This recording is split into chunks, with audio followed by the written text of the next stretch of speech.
Encore tout jeune prêtre, une vieille mamie me fit une leçon de théologie que depuis lors je tâche de ne pas oublier. Dans le diocèse où j'étais alors, on produisait à l'époque de petits livrets pour aider à lire un évangile entier durant l'année liturgique. Nous étions donc à un groupe biblique et nous lisions Luc chapitre 23. Père, pardonne-leur, ils ne savent pas ce qu'ils font. Et relax sur le sofa, savourant le thé, l'on se laissait aller à des bondieuseries du genre « Il a grand cœur ce Jésus ».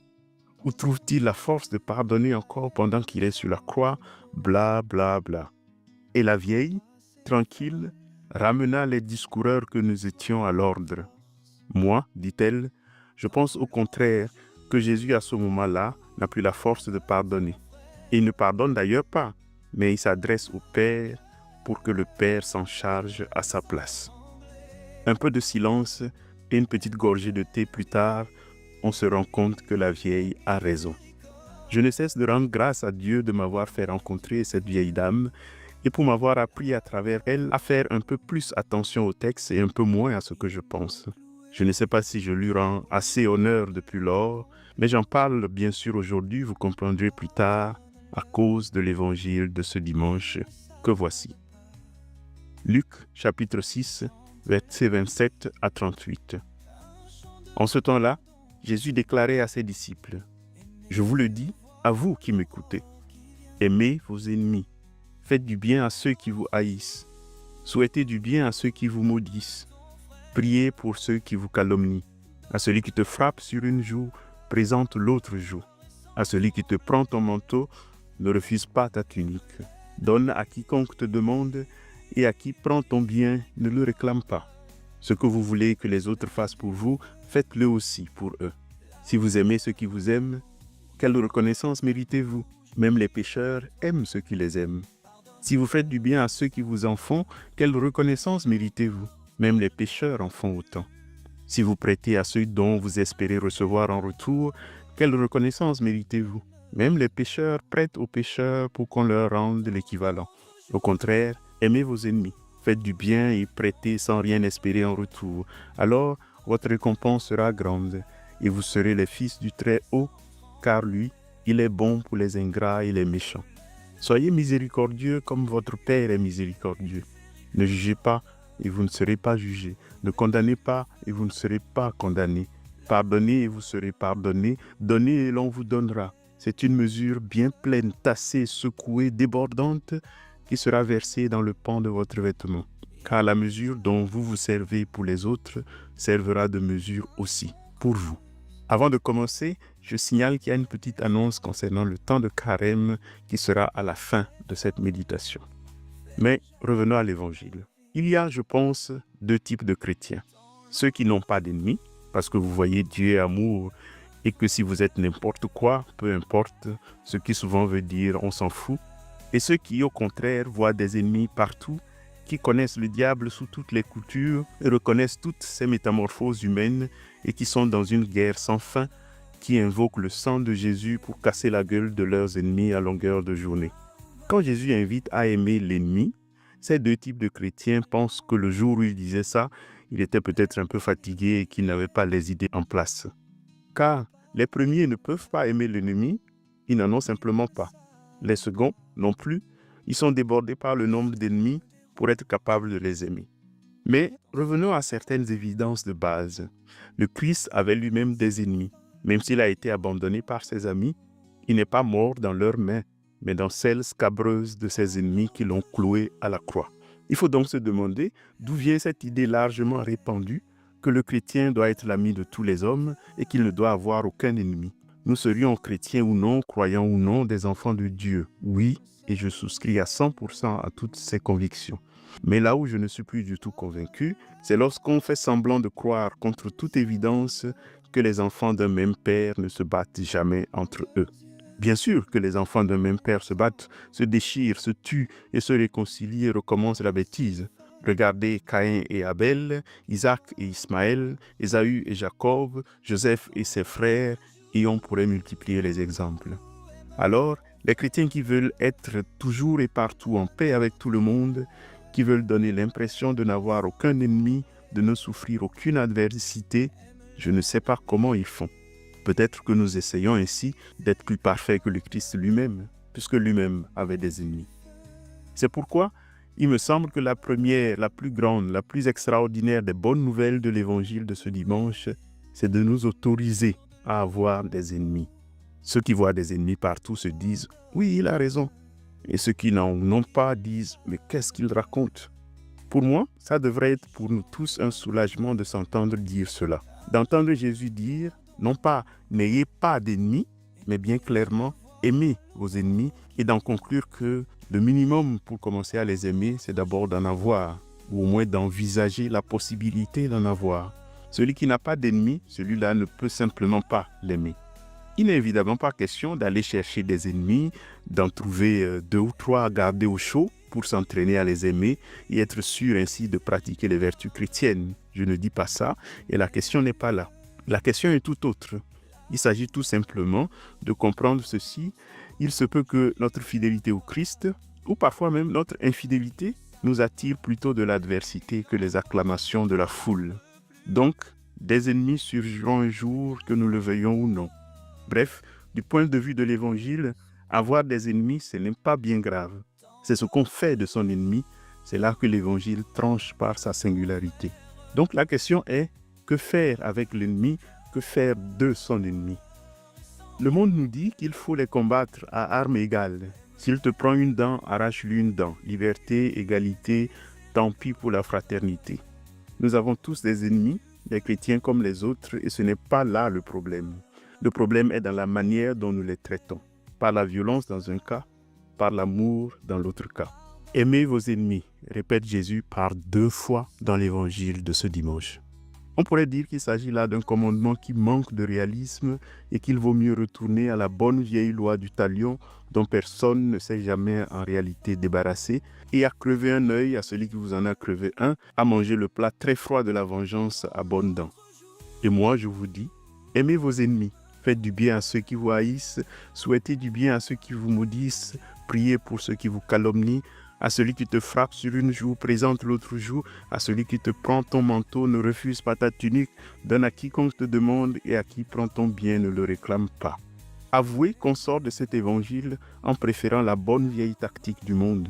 C'est tellement plus simple. C'est pourquoi souvent nous réimportons, si je puis dire, la tactique du monde dans le christianisme par le biais du sang de Jésus transformé en arme de combat pour casser la gueule de l'ennemi. Même si elles sont difficiles, ces paroles sont sans ambiguïté. Et c'est en elles que se trouve la grande révolution chrétienne. Et je ne parle pas de révolution seulement pour faire sensation. Je pense que cet évangile peut être lu en gardant en mémoire 2 choses, une qui est propre à l'évangile de Luc et l'autre commune aux autres évangiles. La première chose, comme je m'entête à le croire, c'est la façon dont Luc choisit d'introduire le ministère de Jésus dans Luc chapitre 4 par l'ouverture d'un jubilé. Dans la synagogue de Nazareth, rappelez-vous, Luc chapitre 4, il avait annoncé une année de grâce, inspirée du jubilé biblique. Remise des dettes, libération des captifs, partage des biens, abondance pour tous. C'est dans la même logique qu'il peut ordonner aujourd'hui, à qui te demande, donne, à qui te prend ton bien, ne le réclame pas. Et ça veut dire, en d'autres termes, entre dans le jubilé. Ma fille, mon fils, le jubilé a commencé, ne reste pas à la porte. Quand il dit « prêter sans espérer en retour », ce n'est pas de la naïveté, mais la confiance en un Dieu dont les ressources ne s'épuisent pas. La mesure tassée, secouée, débordante, qui évoque les greniers de la providence divine, n'est pas une récompense pour les bons comportements, mais l'effet naturel d'un cœur qui cesse de calculer. L'abondance messianique rompt le cycle du donnant-donnant. Elle transforme l'ennemi en frère, non par un effort moral, mais parce que la surabondance de Dieu rend caduques les catégories mêmes de l'adversité. Au fait, l'achèvement parfait de cette logique, l'accomplissement parfait du jubilé, ça sera la croix, ultime symbole de cette abondance du royaume qui déborde même sur l'ennemi, où Jésus donne sa vie même pour ses bourreaux. La deuxième logique derrière cet évangile si difficile a rapport avec la façon dont les hommes gèrent la violence. Les structures et les institutions de notre monde, jusqu'à nos réflexes quotidiens, reposent presque tous sur le fait que il serait possible de faire du bien juste avec un peu de violence. Si quelqu'un vous fait du mal, lui faire un peu de mal en retour, ça lui apprendra, se dit-on. Si quelqu'un vous piétine, giflez-le, ça lui apprendra. C'est presque instinctif, comme on le voit d'ailleurs chez les enfants sans que personne ne le leur ait appris. Quand ils se bagarrent et qu'on leur demande ce qui se passe, le premier réflexe est toujours de dire « c'est l'autre qui a commencé », ce qui veut dire « moi, je n'ai tapé en retour que pour lui donner une bonne leçon ». Autrement dit encore, ma violence est bonne, c'est sa violence qui est mauvaise.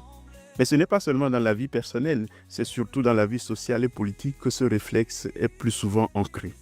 Toute violence politique ou sociale se légitime en se présentant comme une réponse à une violence première. La police frappe pour l'ordre, le parent gifle pour éduquer, l'État bombarde pour la paix. C'est contre cette logique que s'insurge l'Évangile tout entier. La croix révèle en effet l'impasse de toute violence, même celle de Pilate, nécessaire et légitime du point de vue de l'Empire romain, à tuer l'innocent. Conclusion, aucune violence ne peut construire le royaume car elle reproduit le mal qu'elle prétend combattre. La bonne violence n'existe tout simplement pas.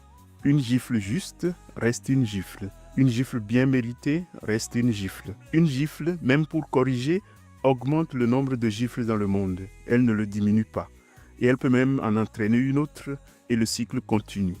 C'est cette différence entre violence, l'idée que l'une serait bonne et l'autre mauvaise, que la sagesse de la croix vient complètement brouiller, nous remettant sinon en crise, du moins en cause. La politesse demande en effet que si l'on vous met une baffe, vous la retourniez à l'envoyeur gentiment. Mais alors, ne ressemblez-vous pas sur le champ à celui que vous détestez?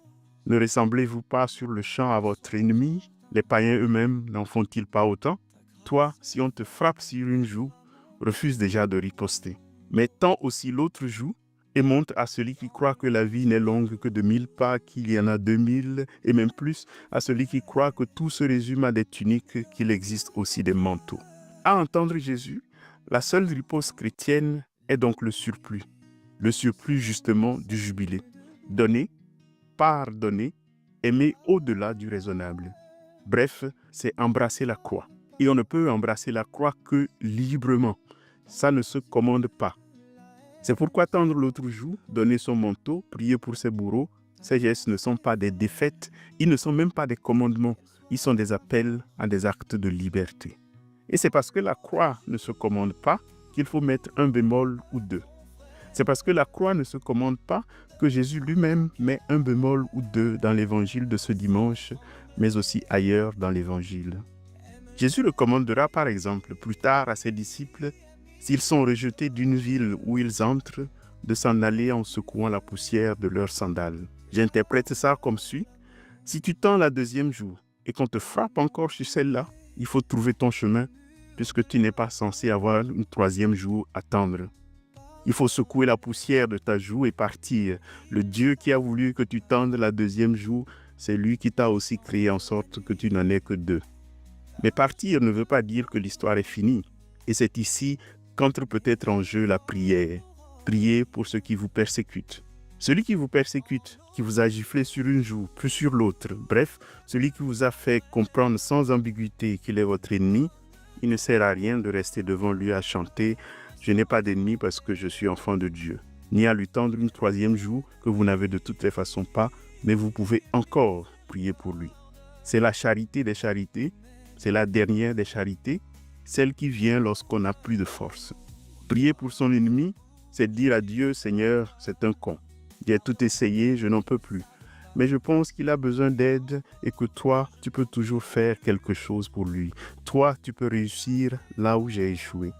C'est donc encore lui vouloir du bien, indirectement, du bien jusqu'au bout. C'est ce que m'a appris, entre autres, la mamie dont je parlais au début. C'est exactement ce que le Christ fait sur la croix à sa dernière extrémité.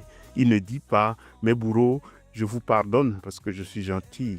Il prie le Père. « Père, pardonne-leur, ils ne savent pas ce qu'ils font ». Prier pour son ennemi, c'est dire à Dieu « Seigneur, je n'en peux plus de celui-là. Prends la relève et occupe-toi de lui toi-même ». Bref, il n'y a pas de violence bonne. Nos sociétés, nos civilisations, nos coutumes pousse toujours à choisir entre les violences que nous préférons et les violences que nous rejetons. Certaines violences nous paraissent bonnes, d'autres nous paraissent mauvaises. Par exemple, la violence du policier nous paraît bonne, mais la violence du brigand nous paraît mauvaise. La violence qui est venue en premier nous paraît mauvaise, celle qui vient en deuxième position en réaction pour corriger la première violence, pour la punir, celle-là nous paraît bonne et même nécessaire et légitime. Cette différence est nécessaire pour maintenir l'ordre dans nos sociétés.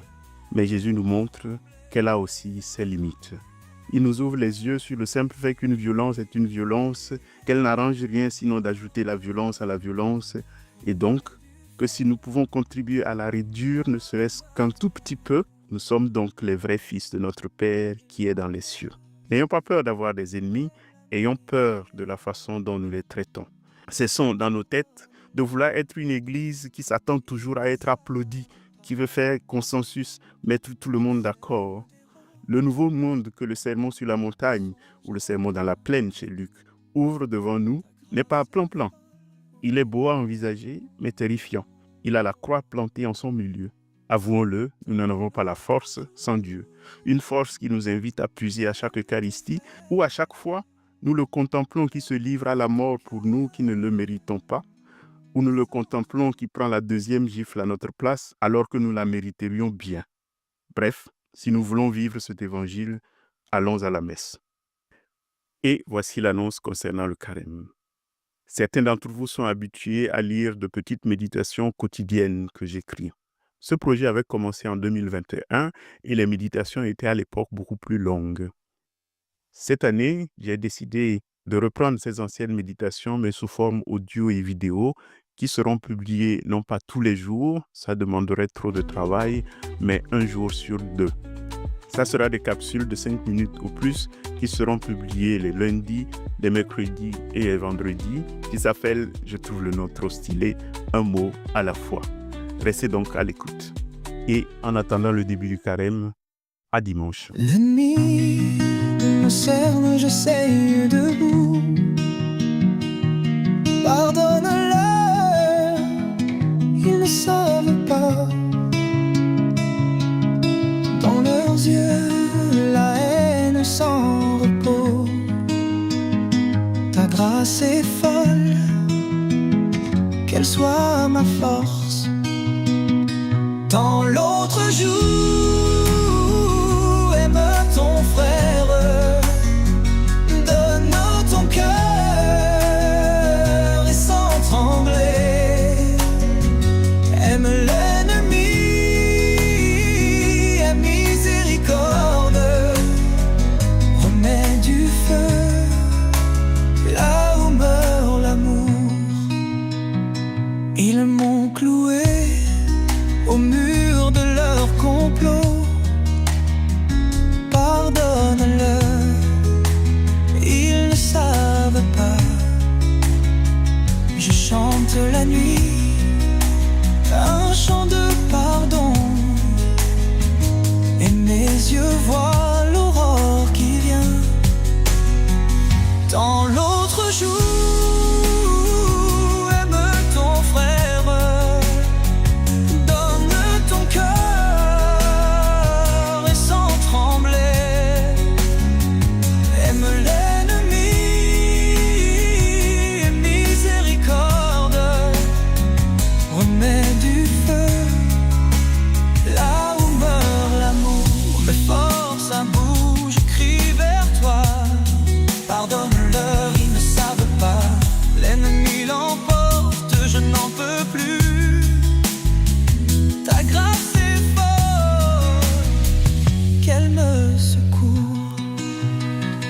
dans l'autre jour,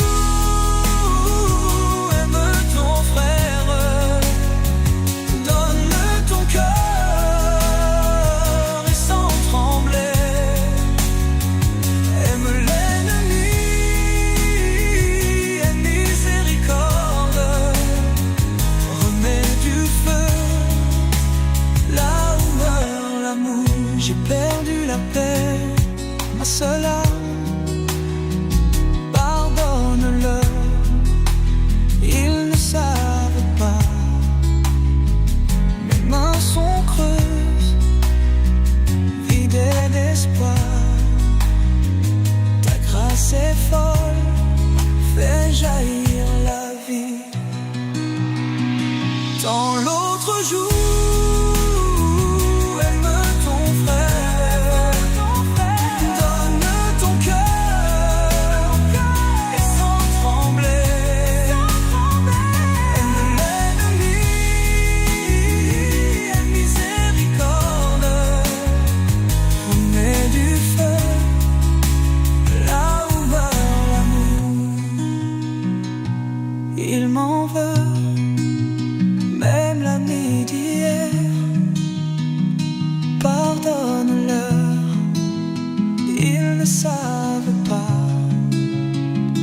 sème des roses dans son jardin.